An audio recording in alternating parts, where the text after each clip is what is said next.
என்ன வயசாகுதுன்னு 2 பேரும் இப்படி கல்யாணம் பண்ணி போறோம்னு நினைக்கிறீங்க? படிச்சு முடிச்சு வேலை வாங்கிட்டு கொஞ்சோடு மெச்சூர்ட் இருக்கிறவன கல்யாணம் பண்ணிட்டு தலையை பிச்சிட்டு இருக்கிறான். உனக்கு எதுக்குடா இப்போ? ஆல்ரெடி மலடின்னு அவங்க வீட்டில் என்ன நோகடிச்சதெல்லாம் போதும். ஃபர்ஸ்ட் வேலையில ஜாயின் பண்ணட்டும். வேலை கிடைச்ச பிறகு அப்ப பேசுவோம். 1 வீக் டைம் எடுத்துட்டு பேசி பாருங்க. அதுக்கப்புறமும் இதான் உங்க டிசிஷன்னா மற்ற விஷயங்களை ப்ரொசீட் பண்ணலாம். தயவு செஞ்சு அவசரத்துல எந்த முடிவும் எடுக்காதீங்க.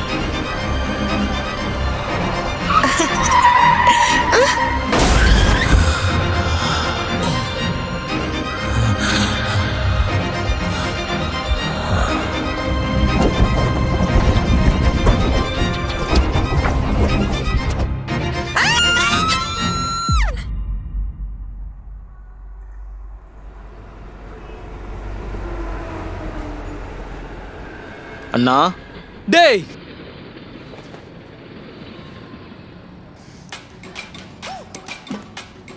உன் சோல் அவன்கிட்ட இருக்கு.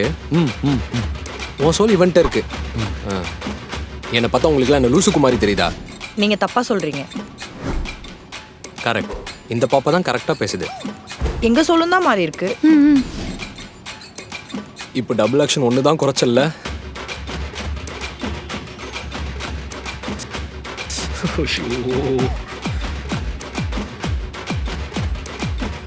மச்சான், நீ தாண்டா ஏதாவது பண்ணும். ப்ளீஸ்டா, ஏதாவது ஹெல்ப் பண்றா.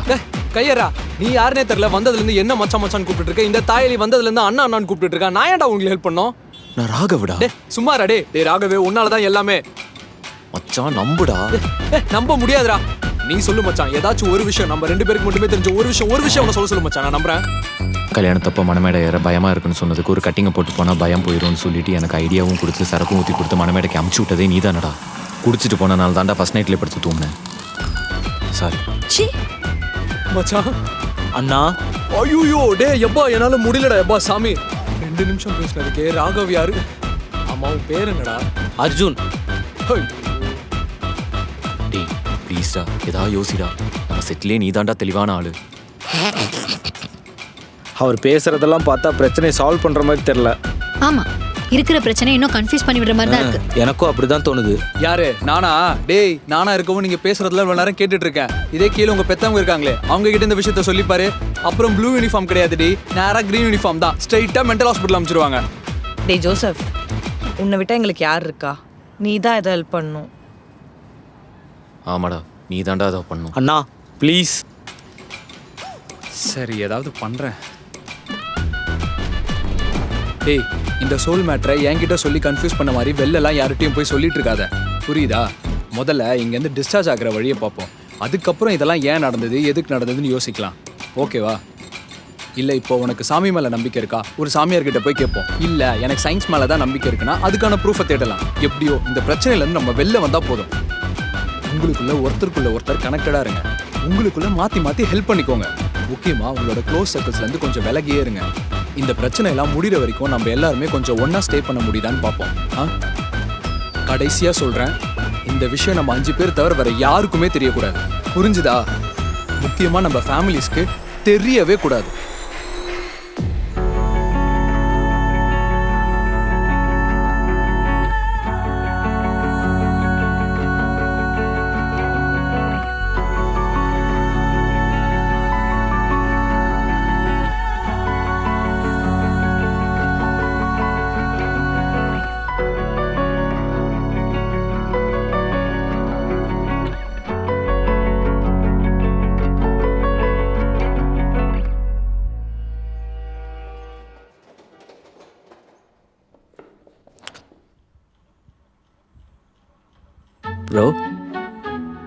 ப்ரோ, இதான் முக்கியமான விஷயம். நான் மட்டும் பேசு. ரொம்ப முக்கியமான விஷயம். இதோ நிக்கிறாங்கல்ல என் ஆளு, அவங்க உடம்புக்குள்ள இருக்கிறது தான் உங்க ஒய்ஃபு. உங்க சண்டையை சமாதானப்படுத்துறேன்னு ரொம்பலாம் பாசத்தை பொழியக்கூடாது. அதை விட முக்கியமான விஷயம்,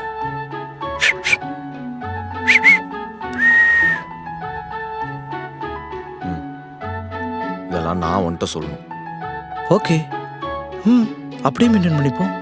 என்னப்பா இப்போ நான் என்ன சொல்லிட்டேன்? நீ உள்ள என்ன பேசிட்டு இருந்தீங்க 2 பேரும்? அது ஒன்றும் இல்லை.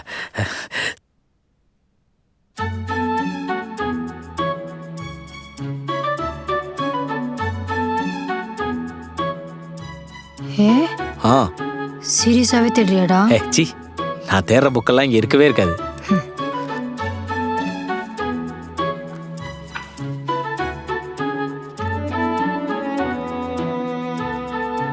போர் அடிக்குது. மேலே பார்த்து கை தட்டேரு. ஐயே,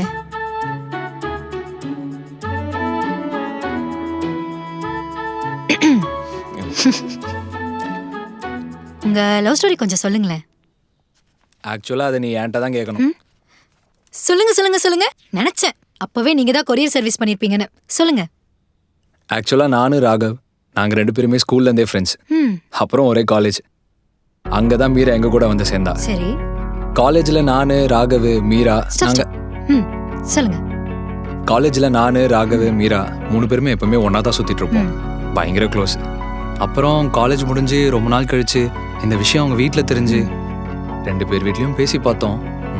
கல்யாணத்துக்கு ஒத்துக்கல. அப்புறம் 2 பேரும் ரெஜிஸ்டர் மேரேஜ் பண்ணிக்கிட்டாங்க. இவனும் ஒரு இன்ட்ரோவர்ட்டு, யார்கிட்டையும் பெருசாக பேச மாட்டான். மீராக்கும் பெருசாக க்ளோஸ் ஃப்ரெண்ட்ஸ்லாம் யாரும் கிடையாது. நாங்கள் 2 பேர் மட்டும்தான்.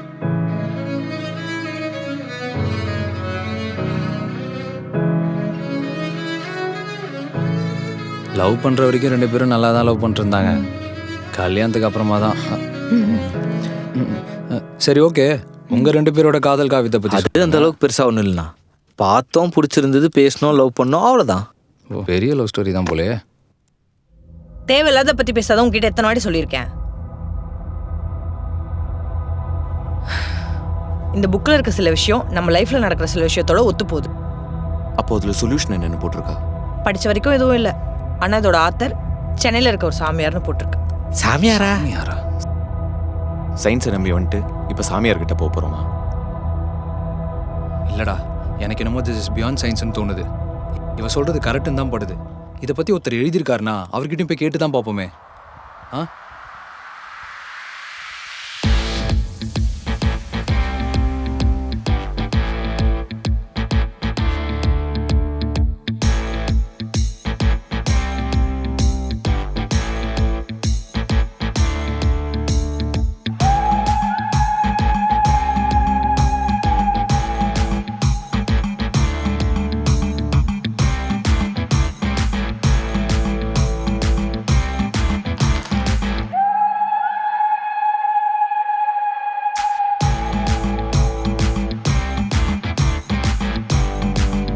இந்த பிரபஞ்சத்தில் விபத்துன்னு ஒன்று எதுவுமே இல்லை. எல்லாமே ஒன்னோடு ஒன்று பின்னி பிணைஞ்சுதான் இருக்கு. சாமி, கொஞ்சம் புரிகிற மாதிரி சொல்லுங்களேன். An accident is an incident for which the reason is unknown. Everything is connected to everything else. சாமி, ஒன்றும் விளங்கல சாமி. Purpose. என்ன பர்பஸ்? உங்களோட பர்பஸ். என் பர்பஸ் அவதான். சாமி, நாங்கள் கல்யாணம் பண்ணிக்க போகிறோம், அவங்க பிரிய போகிறாங்க. அவங்க உடம்புல நாங்கள் எங்கள் உடம்புல. இதில் என்ன சாமி பர்பஸ்? சாமி, சீரியஸாக கேட்டேன், சிரிக்காதீங்க. இந்த பக்கத்துல இருந்து பார்த்தா அந்த பக்கம் நல்லா இருக்கும், அந்த பக்கத்துல இருந்து பார்த்தா இந்த பக்கம் நல்லா இருக்கும். ஆனா எல்லாரும் அவங்க பக்கத்துல இருந்து பார்க்கணும். 2 பக்கமும் கேவலமாக தான் சாமி இருக்கு. ஏதாவது வழி இருக்கா?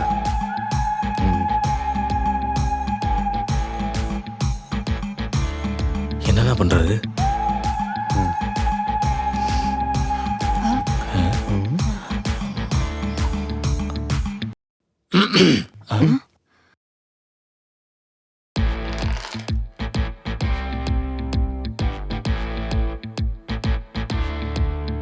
சாமி, நான் இதை எடுக்கல, எல்லாமே அங்கே தான் இருக்கு.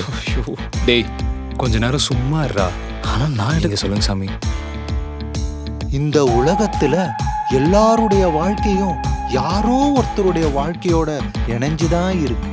அது நம்ம கண்ணுக்கு தெரியாத ஏதோ ஒரு காரணியா கூட இருக்கலாம். இதெல்லாம் நம்பர் தானே தெரியல. இப்ப நடந்ததெல்லாம் நான் நம்புற மாதிரியா இருக்கு? ஆமா தானே சாமி?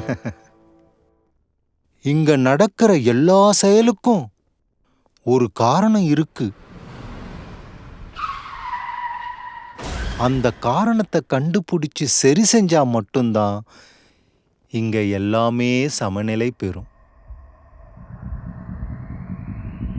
அது அவ்வளோ ஈஸியா நடந்து முடிஞ்சிடாது. உங்க எல்லாரையும் சுத்த விட்டு விட்டு அதுக்கப்புறம் அதுவே அதை சரி செஞ்சுக்கும். அது வரைக்கும்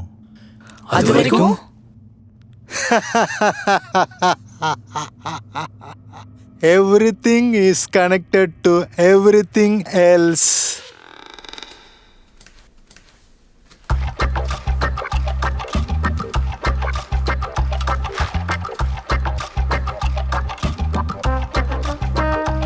டேய், அந்த சாமியார் சொன்ன மாதிரி உங்க லைஃப்ல என்னெல்லாம் தேவைன்னு சொல்லி நம்மலாம் சேர்ந்து ஒரு லிஸ்ட் போடுவோம். அதை நம்மலாம் சேர்ந்தே பண்ணுவோம். டேய் என்னடா அவர் தான் தெளிவா சொன்னார்ல, நம்மளோட தேவை முடிஞ்சதுக்கு அப்புறமா நம்மளாம் திரும்பவும் பழைய நிலைமைக்கே வந்துடலாம். கரெக்டா இருக்கும். நீங்க ஒவ்வொருத்தரா சொல்லுங்க, நான் ஸ்டார்ட் பண்றேன். டேய் என்னடா யோசிக்கிறீங்க? இல்லண்ணா, இது ஒர்க் அவுட் ஆகுமா இல்லையான்னு யோசிச்சுட்டு இருக்கோம். இல்லை, இது ஒர்க் அவுட் ஆகும் தான் எனக்கு தோணுது. நான் டிவைன் பை மிஸ்டேக்னு ஒரு புக் படிச்சிருக்கேன். அதுலேயும் இந்த சாமியார் சொன்ன மாதிரி அந்தந்த கேரக்டர்ஸ் அந்தந்த பர்பஸ் முடிஞ்சோன்னே நார்மல் ஆகிடும். எக்ஸாக்ட்லி, அவ்வளோதான். Problem solve. புரியலண்ணா.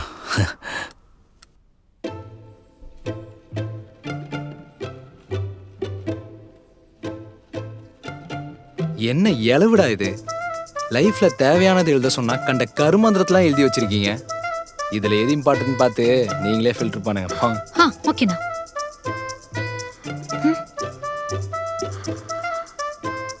World tour okay. Marriage, iPhone, 1 million followers, midnight car drive, எல்லாமே இம்பார்ட்டண்ட்டாக இருக்கே. எல்லாமே முக்கியமாக இருக்கு. கன்ஃபியூஷன்.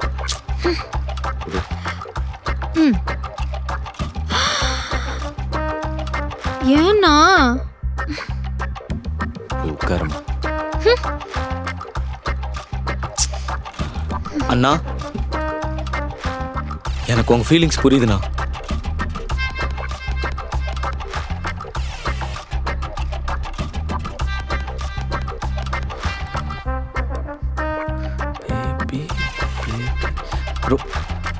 ப்ரோ, குழந்தை பெற்றுக்கிறது தான் உங்க பிரச்சனையா?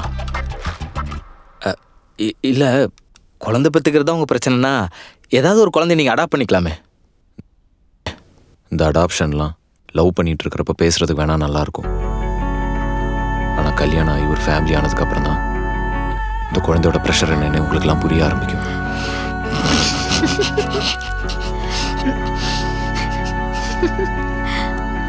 ஆனா நாங்க அப்படி இல்ல, ஆல்ரெடி முடிவு பண்ணிட்டோம். ஒரு குழந்தை அடாப்ட் பண்ணிக்கலாம், இன்னொரு குழந்தை பெத்துக்கலான்னு. உங்களுக்கெல்லாம் இன்னும் ரியாலிட்டி என்னன்னே புரியல. நீங்க லவ் பண்றப்ப நீங்க எடுக்கிற டிசிஷன்ஸ் எல்லாம் உங்களோட தான் மட்டும்தான் இருக்கும். ஆனா கல்யாணம் ஆகி ஒரு லைஃப்குள்ள போறப்பதான் அந்த டிசிஷன்ஸ் எல்லாம் உங்களை சுத்தி இருக்கிறவங்க தான் எடுப்பாங்க. உங்ககிட்ட எதுவுமே இருக்காது.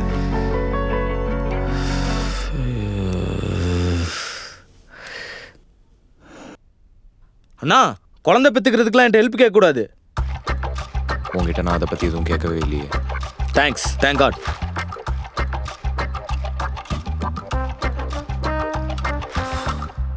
ஓகே, ஒரு 1 வீக் எல்லாரும் இங்கேயே இருக்க பாருங்க.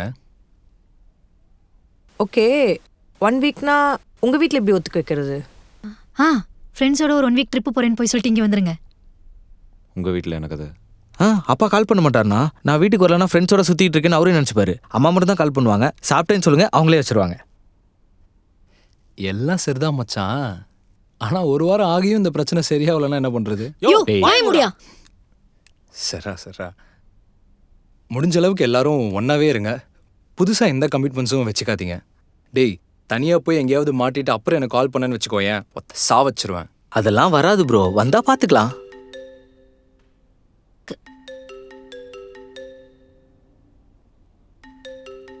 டேய், அட்டன் பண்ணி பேசுங்கண்ணா.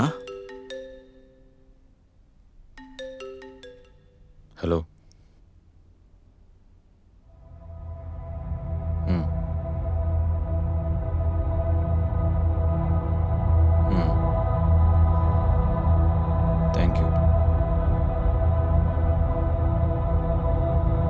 மண்டே ஏதோ இன்டர்வியூ ஆமே.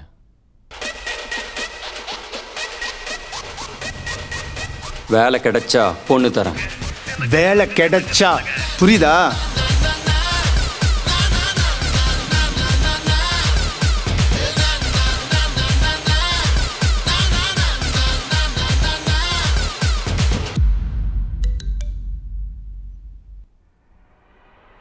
அக்கா குடு.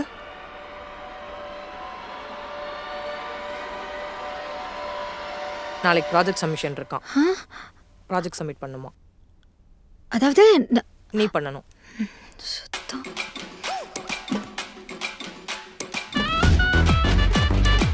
எனக்கு நீ, என் ஃபேமிலி, என் ஃபேமிலி யாருமே வேணாம்.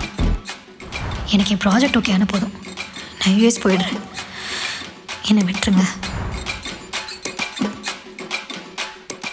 அது அவ்வளோ ஈஸியா நடந்து முடிஞ்சிடாது. உங்க எல்லாரையும் சுத்த விட்டு விட்டு அதுக்கப்புறம் அதுவே அதை சரி செஞ்சுக்கும். Everything is connected to everything else.